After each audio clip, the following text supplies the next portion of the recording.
Good morning बच्चों। हिंदी व्याकरण में बेटा आज हम समझेंगे रचना के आधार पर शब्द के भेद।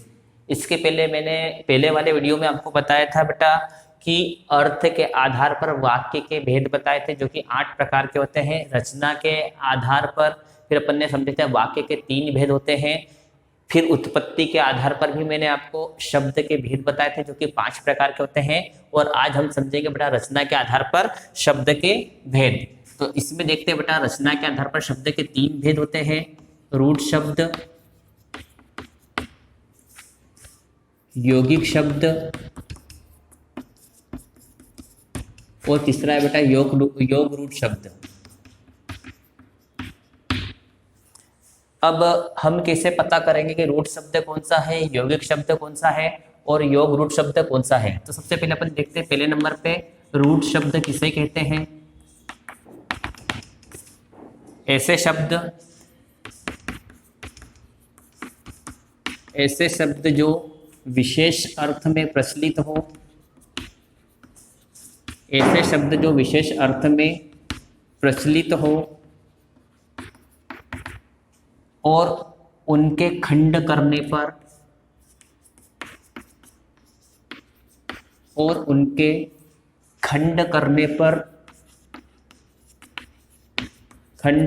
पर कोई अर्थ नहीं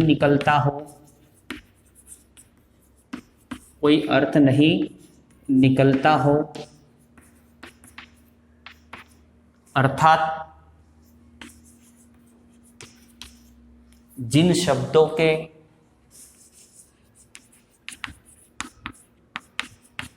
सार्थक खंड नहीं किए जा सकते, जिन शब्दों के सार्थक खंड नहीं किए जा सकते हैं, रूढ़ शब्द कहलाते हैं।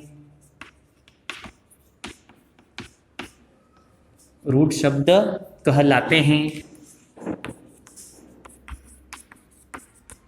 रूढ़ शब्द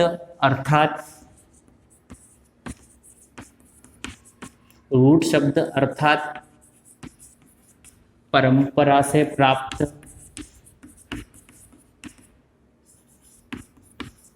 रूढ़ शब्द अर्थात परंपरा से प्राप्त, जैसे कमीज, पगड़ी, कमल, विद्या, दिन आदि। अब यदि मैं इनके खंड करूं तो खंड करने पर क्या मुझे इनका सही अर्थ पता चलेगा क्या? फॉर एग्जाम्पल उदाहरण के लिए देख रहे हैं, जैसे यहां पर दे रखा है कमल, खंड करने पर और इधर लिखेंगे निरर्थक अर्थ। ठीक है। अब जैसे कमल, कमल, अब यहां पर जैसे मैंने कमल शब्द लिखा है कमल, तो इनका कोई अर्थ निकल रहा है क्या? नहीं निकल रहा है। यहां पर दे रखा है दिन, दी करा और फिर न करा, तो इनका यहां पर दी और न का कोई अर्थ निकल रहा है क्या? नहीं निकल रहा है। विद्या का मैंने वी लिखा और इधर ध्यान लिखा, तो इनका कोई अर्थ निकल रहा है क्या? अर्थात जिन शब्दों के कोई अर्थ नहीं निकलते हो खंड करने पर, वो कहलाते हैं रूढ़ शब्द कहलाते हैं। बेटा अब हम समझेंगे यौगिक शब्द। यौगिक शब्द किसे कहते हैं? ऐसे शब्द जो किसी रूढ़ शब्द में उपसर्ग, प्रत्यय या अन्य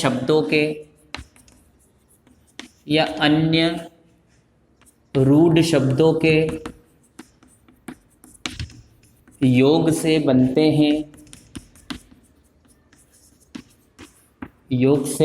हैं, यौगिक शब्द कहलाते हैं।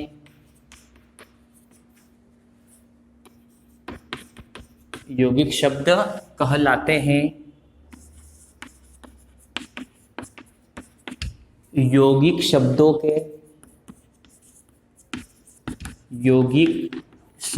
के सार्थक खंड किए जा सकते हैं। यौगिक शब्दों के सार्थक खंड किए जा सकते हैं। यौगिक शब्द खंड करने पर, यौगिक शब्द खंड करने पर सार्थक शब्द। ठीक है, देखते हैं यहां पर पुस्तकालय, विद्यालय, नम्रता, अत्यधिक, राष्ट्रपति। अब बेटा हमारे दिमाग में एक शब्द आता है कि यौगिक क्या कहते हैं। तो इसे विज्ञान के लैंग्वेज में यदि अपन समझे, अपन ने छोटी क्लास, इसके पहले अपन ने जब हम क्लास में पढ़ा होगा तत्व, यौगिक और मिश्रण। ठीक है, तो तत्व किसे कहते हैं? एक ही प्रकार के परमाणु से बने पदार्थों को हम तत्व कहते हैं। और यौगिक में क्या होता है? दो परमाणु निश्चित अनुपात में मिले होते हैं। जिसे अपन देखते हैं CO2, मतलब कार्बन का एक और ऑक्सीजन के जब दो परमाणु आपस में मिलते हैं तो इन दोनों के मिलने से क्या, किस चीज का निर्माण होता है? कार्बन डाइऑक्साइड का। तो यहाँ पर भी मैं उसी चीज को समझाने के लिए ये यौगिक शब्द समझा रहा हूँ। जैसे यहाँ पर दे रखा है पुस्तकालय, अपन देख रहे हैं खंड करने पर पुस्तक जो कि रूट शब्द है, और आलय ये भी कैसा है बेटा? रूट शब्द है। विद्यालय में विद्या रूढ़ है, विद्या शब्द कैसा है? रूट शब्द। और आलय ये भी रूट शब्द है। अब देख रहे हैं नेक्स्ट, नम्रता में नम्र जो है उपसर्ग है, नम्र जो है क्या है? रूट शब्द है। और ता क्या है बेटा? इसमें प्रत्यय है। अत्यधिक में अति उपसर्ग है।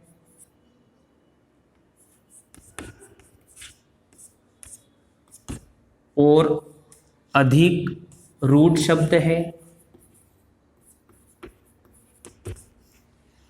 इसी प्रकार राष्ट्रपति में राष्ट्र रूढ़ है और पति भी रूढ़ है। तो आपको समझ में आ गया होगा कि यौगिक का मतलब रहता है दो शब्दों के मिलने से ये जो है यौगिक शब्दों का निर्माण होता है। अब बेटा अपन समझेंगे योग रूढ़ शब्द किसे कहते हैं। ऐसे शब्द जो यौगिक शब्दों की तरह, यौगिक शब्दों की ही तरह सार्थक खंडों से बनते हैं, सार्थक खंडों से मिलकर बनते हैं,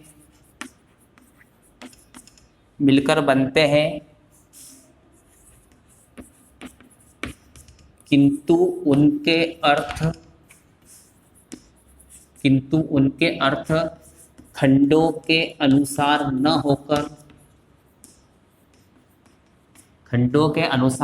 न होकर विशेष अर्थ को प्रकट करते हैं, विशेष अर्थ को प्रकट करते हैं, योग रूढ़ शब्द कहलाते हैं। योग रूढ़ शब्द कहलाते हैं। जैसे योग रूढ़ शब्द साधारण अर्थ, विशेष अर्थ।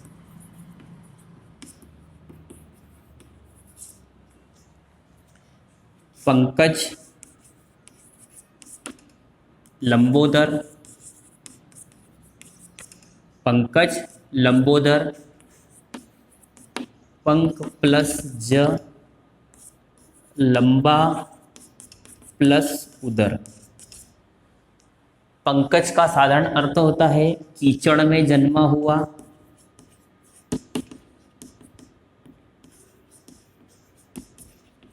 कीचड़ में जन्मा हुआ। अब कीचड़ में जन्म कौन लेता है? अर्थात कमल। ठीक है। लंबोदर, बड़े पेट वाला या बड़े उदर वाला, अर्थात गणेश। ठीक है। अब बेटा जिससे अपन देख रहे हैं कीचड़ में जन्मा हुआ, तो कीचड़ में अपन देखते हैं शैवाल है, शैवाल है आदि जो है जो जन्म लेते हैं, लेकिन वो क्या कहलाते हैं? पंकज कहलाते हैं। क्या वो पंकज नहीं कहलाते हैं? उसी प्रकार लंबोदर मतलब बड़े पेट वाला, बड़े पेट वाला हाथी हो सकता है, ऊंट हो सकता है या कोई मनुष्य हो सकता है, लेकिन क्या वो लंबोदर कहला सकता है? यहाँ पर रूट शब्द गणेश जी के लिए ही बना हुआ है, इसलिए ये क्या कहलाता है? रूट शब्द कहलाते हैं, योग रूट शब्द कहलाते हैं। ठीक। तो बेटा इस प्रकार अपन ने रूट शब्द, यौगिक शब्द और योग रूट शब्द ये बहुत आसानी से जो है आपने समझ लिए होंगे। धन्यवाद। फिर एक अगले वीडियो में फिर एक नई चीज लेकर आएंगे अपन। धन्यवाद।